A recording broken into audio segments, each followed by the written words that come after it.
안녕하십니까. 슈퍼노트 한국사 강명석입니다. 아니죠. 한국사를 정면 돌파라의 강명석입니다. 예. 오늘 이 시간에는요, 고대 정치편을 하도록 하겠습니다. 우리 고대 정치 하면은 이제 고구려, 백제, 신라 이 삼국의 치열한 항쟁이 있었던 그런 시기가 되겠습니다.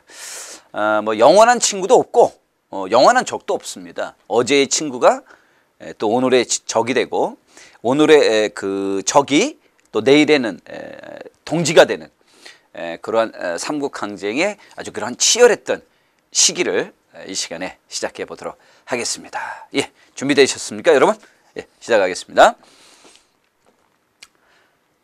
먼저 삼국이 어떻게 성립됐는가, 이 삼국의 성립 과정을 한번 쭉 살펴보도록 하겠습니다. 먼저 이제 고구려는요, 이 부여유임인, 여기 부여유임인과 그다음에 이제 압록강 유역의 토착민입니다. 여기 이제 뭐 없습니다만 이제 압록강, 이제 왜냐면 이제 부여에 있던 이제 주몽이 남쪽으로 내려옵니다. 남쪽으로 내려와서 압록강 유역 이제 저게 이제 고구려를 세우게 됩니다. 고구려는요, 삼국 중에서 이제 사실 가장 먼저 국가 체제를 정비하게 됩니다. 그 대표적인 인물이 일단 태조왕입니다. 1세기에서 2세기 걸쳐 이루어졌던 태조왕. 이게 뭐 우리가 그 장수왕도 있지만 연표를 보신다면 이게 뭐 장수왕보다 더 오래, 그렇죠? 예, 장수왕보다 훨씬 더 오래 살았던 왕이라고 볼 수도 있는, 자, 이 태조왕 때가 있었고요. 이 태조왕은 옥조와 동해를 정벌합니다. 옥조와 동해를 정벌하고 왕위세습을 이뤄냅니다. 바로 이 왕위세습을 이 당시만 해도 이때는 이제 형제상속이었다라는 거죠. 왜냐하면 이제 이 유목민족의 전통적인 풍습은 형제상속이에요. 예, 앞전에서도 여러분 그 우리 연맹국가에서도 우리가 좀 다루긴 했습니다만, 이 고구려의 형제상속의 전통적인 방법 중에 그 전통 문화 중에 하나가 뭐가 있느냐, 그러면 이런 게 있거든요. 형사취수제라는 게 있어요. 이게 있잖아요. 기억나십니까, 여러분들? 형사취수제.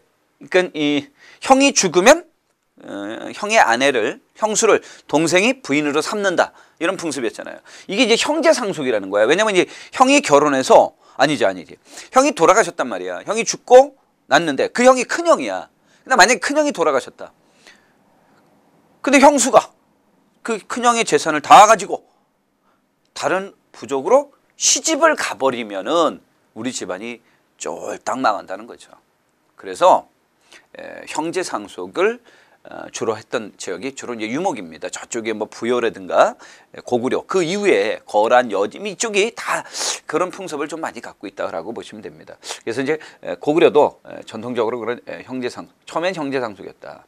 그러다가 언제냐? 바로 이 고국천왕입니다. 이 고국천왕 때 사실은 고구려가 이제 고대 국가, 즉 중앙 집권 국가로서의 기틀을 확실하게 이제 다져가기 시작합니다. 그래서 첫째는 일단 오부를 개편하기 시작했어요. 오부를, 그동안에는 이제 부족의 전통이었죠. 부족의, 뭐 여러분 알듯이 고구려의 오부, 계로부, 전로부, 순노부, 관노부, 연노부, 이런 오부족을 행정으로 바꾸는 거예요. 행정으로. 행정의 의미로 바꾸는 거죠. 가운데는 내부라고 이렇게 두면 되고, 그다음에 이쪽이 이제 서부가 되겠죠. 그렇죠? 이쪽은 이제 동부가 되겠죠. 그러면 뭐 아래쪽은 뭐가 되겠어요? 남부가 되겠죠. 그렇죠? 위쪽은 뭐가 돼요? 북부가 되겠죠. 이렇게 되는 거죠. 그러니까 이렇게 동서남북 내부 이렇게 해서 어부족 이 연맹체였던 그런 부족의 그러한 모습을 행정적 성격으로 바꿔버려요. 이렇게 되면 이제 상대적으로 이제 이렇게 행정적 성격으로 바뀌어버리면 이제 어떤 입장이 되느냐면, 아무래도 부족장 세력은 어떻게 됐어요? 부족장 세력은 이렇게 약해지는 것이고, 그것이 결론적으로 말하면 왕권을 어떻게 시킨다? 이렇게 이제 강화시킨다, 이렇게 볼 수가 있겠습니다. 그래서 이제 오부의 그 부족 전통을 개편했다. 그 다음에 이제 더 왕권을 강화시키기 위해서 부자상속으로 합니다. 형제상속에서 이제 부자상속으로 바꿨다라고 보시면 되겠고, 그 다음에 이제 그 당시 재상이었던 을파소, 을파서였죠. 을파서를 통해서 이제 빈민을 구제하기 위한 제도로서 이제 진대법이 이때 시행이 됩니다. 이렇게 해서 고구려는 2세기 이 고국천왕 때 중앙 집권 국가가 갖춰야 될 기본적 틀을 어느 정도 갖춰가기 시작했어요. 제법 이제 국가의 기틀이 잘 만들어졌다 이렇게 볼 수 있겠고요. 그 다음에 이제 3세기 동천왕입니다. 3세기 동천왕은 당시 이제 중국이 위촉5 삼국 우리 많이 봤던 거 삼국지 배경이 되는 그 삼국 시대에 그래서 위촉5의 대립을 이용하면서 이제 국가의 발전을 도모하게 됩니다. 서한평을 공격하였으나 위나라 관구검의 침략을 받아서 수도인 환도성 그렇죠? 함락된 정도 있었습니다. 이게 이제 3세기 동천왕 때였다는 거죠. 고구려는 2세기를 거치면서 2세기에서 3세기를 거치면서 이제 국가의 모습들이 어느 정도 잘 갖춰져 가고 있었다. 이렇게 볼 수 있겠습니다.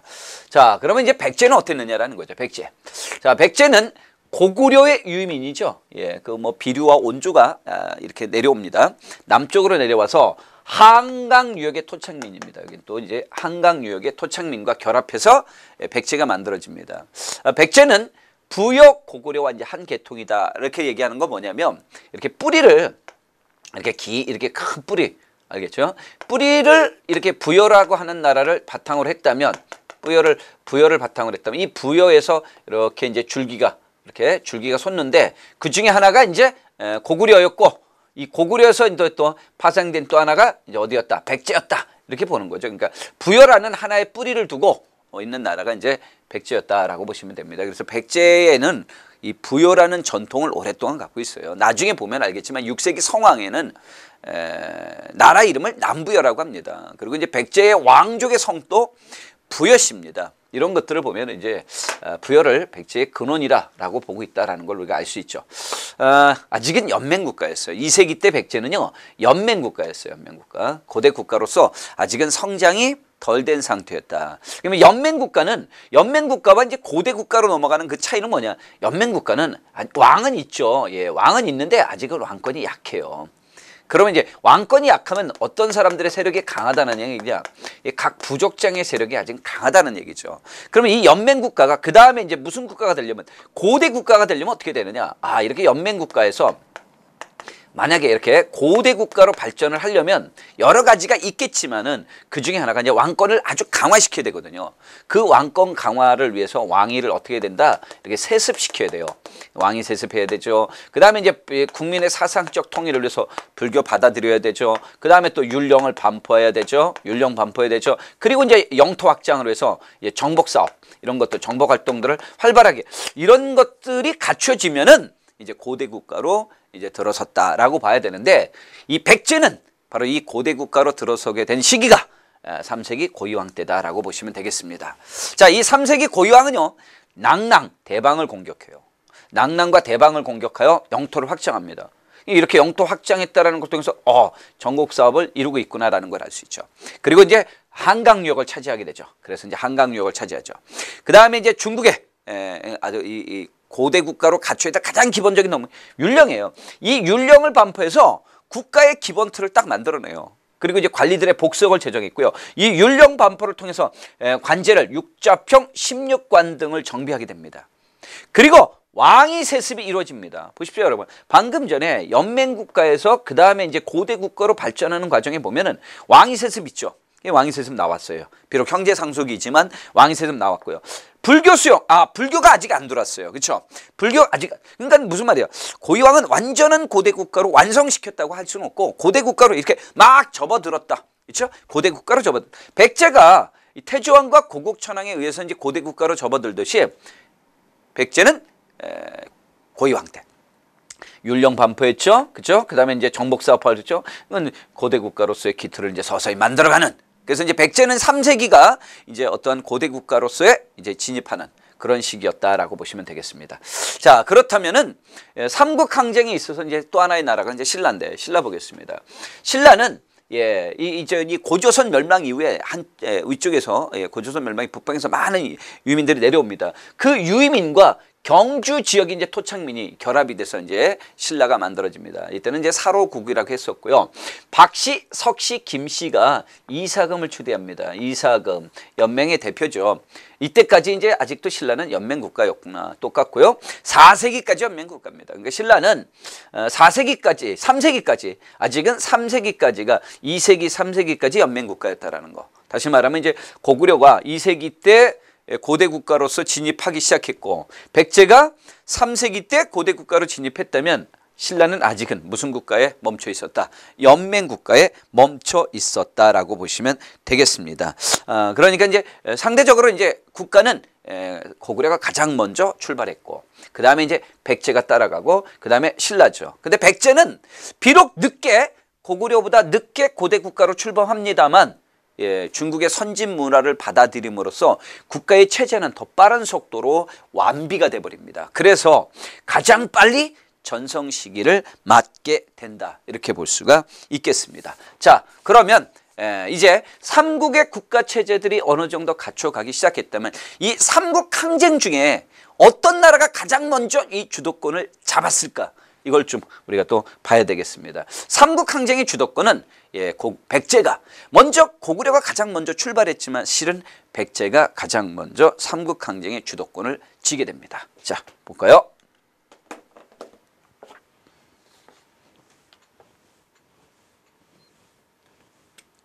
자, 먼저 4세기 백제 전성기입니다.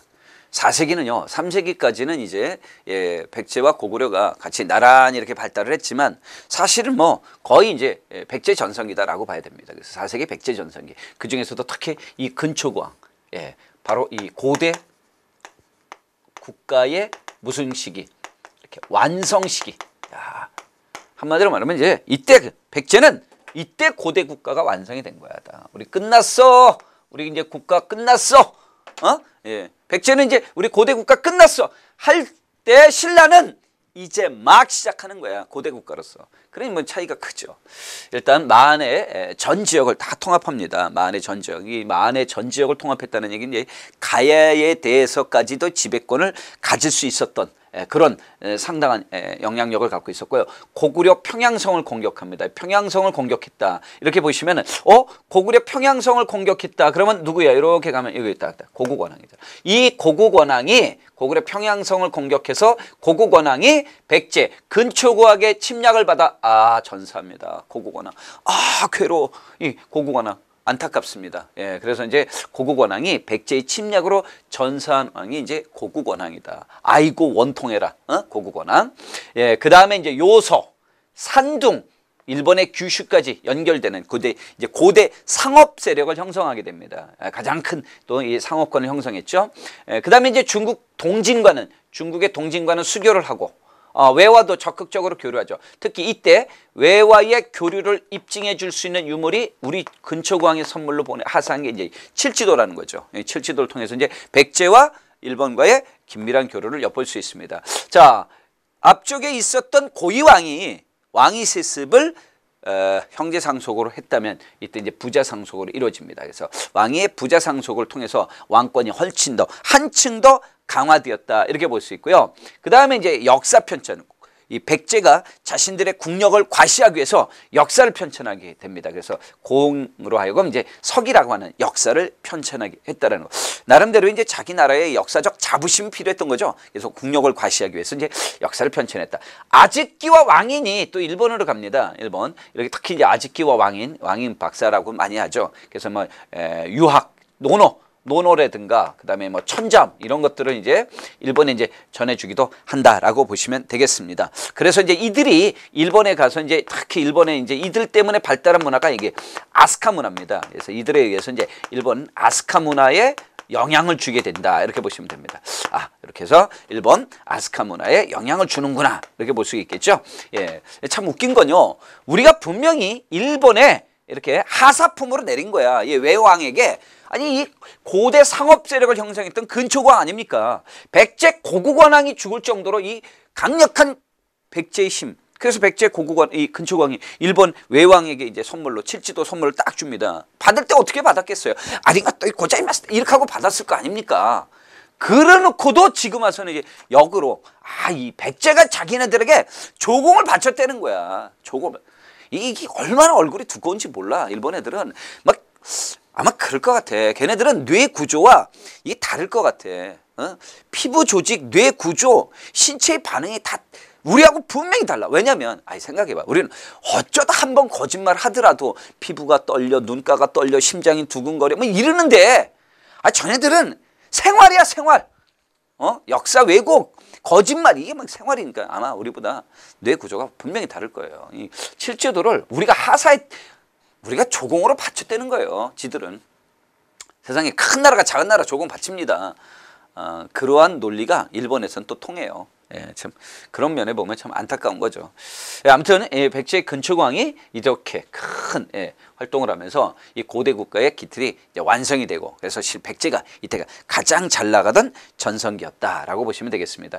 4세기 백제는요, 이 근초광의 뒤를 이어 침류왕 때는 드디어 이제 동진에서 이제 불교를 받아들입니다. 그러니까 고대 국가가 갖춰야 될 마지막에 이제 불교가 바로 이제 침류왕 때 이루어졌다라고 보시면 되겠습니다. 자, 그러면 이제 백제가 이렇게 잘 나가던 시절 고구려는 어땠는가 한번 고구려 보겠습니다. 4세기 미천왕입니다. 서안평도 공격했죠.